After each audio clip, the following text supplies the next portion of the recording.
제복입니다.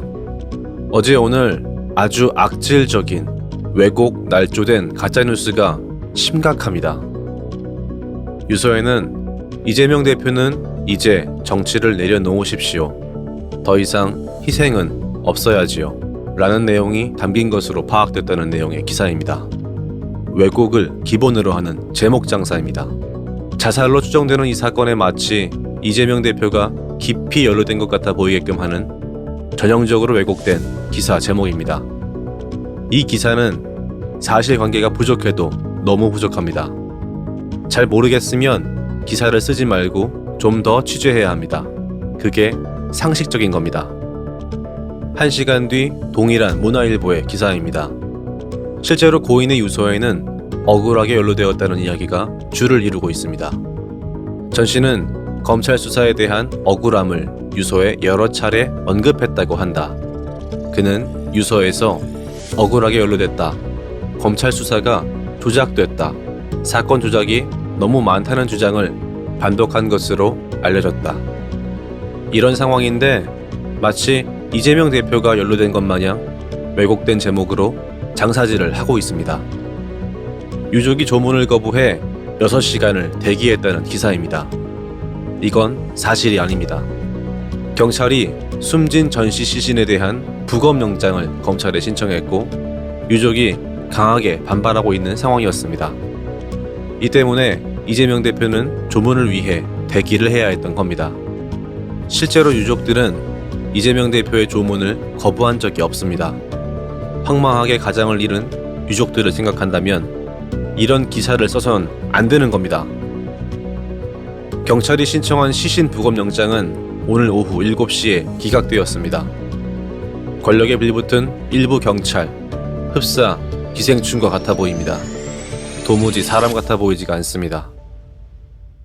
상식적으로 생각해 볼 때 이재명 대표가 그간의 죽음에 깊이 연루되어 있었다면 검찰은 대장동이니 성남FC니 배임이니 제3자 뇌물이니 할 게 아니라 살인 교사로 엮었어야 합니다.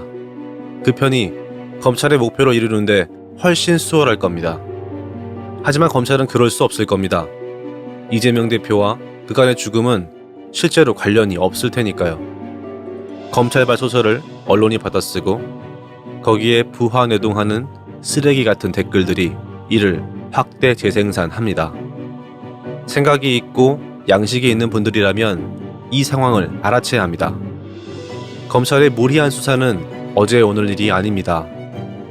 2021년 9월 7일 KBS 뉴스에서 검찰이 유력 정치인의 비위 사실을 털어놓으라며 한 피의자를 과잉 수사했다는 의혹에 대해 집중 취재한 내용입니다. 검찰은 다음과 같이 한 피의자를 원색적으로 협박합니다. 오로지 이재명 당시 경기도지사의 비위 사실을 털어놓으라는 검사. 이재명 경기도지사는 비위 사실, 그러니까 법에 어긋나는 일을 하지 않았기 때문에 피의자는 비위 사실에 대해 아는 것이 없었고 당연히 연루되어 있을 리도 없으니 털어놓을 게 없다고 이야기합니다. 자금을 지원한 적이 결단코 없다는 피의자에게 검사 본인이 우습게 보이냐며 피의자의 아내, 형, 엄마 모두 공범으로 구속시키겠다. 피의자의 회사도 탈탈 털어 매스컴도 타게 해주겠다. 구속재판만 서너 번 받게 될 것이며 변호사비만 수억을 쓰게 해주겠다. 이런 검찰입니다. 오죽하면 검찰 조사 중 피조사자의 자살 발생 원인 및 대책 연구까지 있었겠습니까? 지금 잼 대표님은 너무나 힘들 겁니다. 우리는 우리가 할 수 있는 일을 지금 당장 해야 합니다. 뉴스에 달린 댓글들이 그야말로 엉망진창입니다. 사실과 관계없는 내용들로 쓰레기장을 이루고 있습니다. 포털 뉴스에 자신의 생각을 표현해야 합니다. 댓글을 달거나 자신의 생각과 같은 댓글을 추천하도록 합니다. 손 한번 써보지 못하고 노장을 잃었던 걸 떠올려 주시기 바랍니다. 더 이상은 잃을 수 없습니다. 한 형사법 전문가는 기소에 관해 이런 말을 했습니다.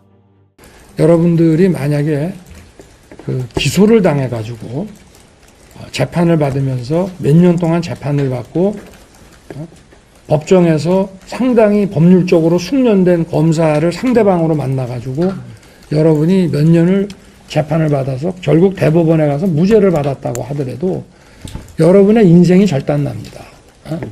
그러니까 판사가 마지막에 무죄를 선고해서 여러분이 자유로워지는 것이 아니고 여러분은 법을 모르고 살아왔는데 법적으로 엄청나게, 특히 형사법에 대해서 엄청나게 숙련된 검사와 이 법정에서 마주쳐야 된다는 것 자체가 하나의 재앙입니다.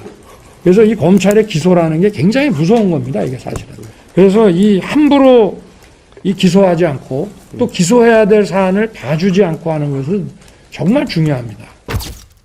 검찰의 기소로 왜 많은 사람들이 생을 포기하는지 잘 알 수 있습니다. 비열하고 야비한 검찰의 미친 칼날을 견디지 못하고 끝내 유명을 달리하고만 전 형수님의 명복을 빕니다.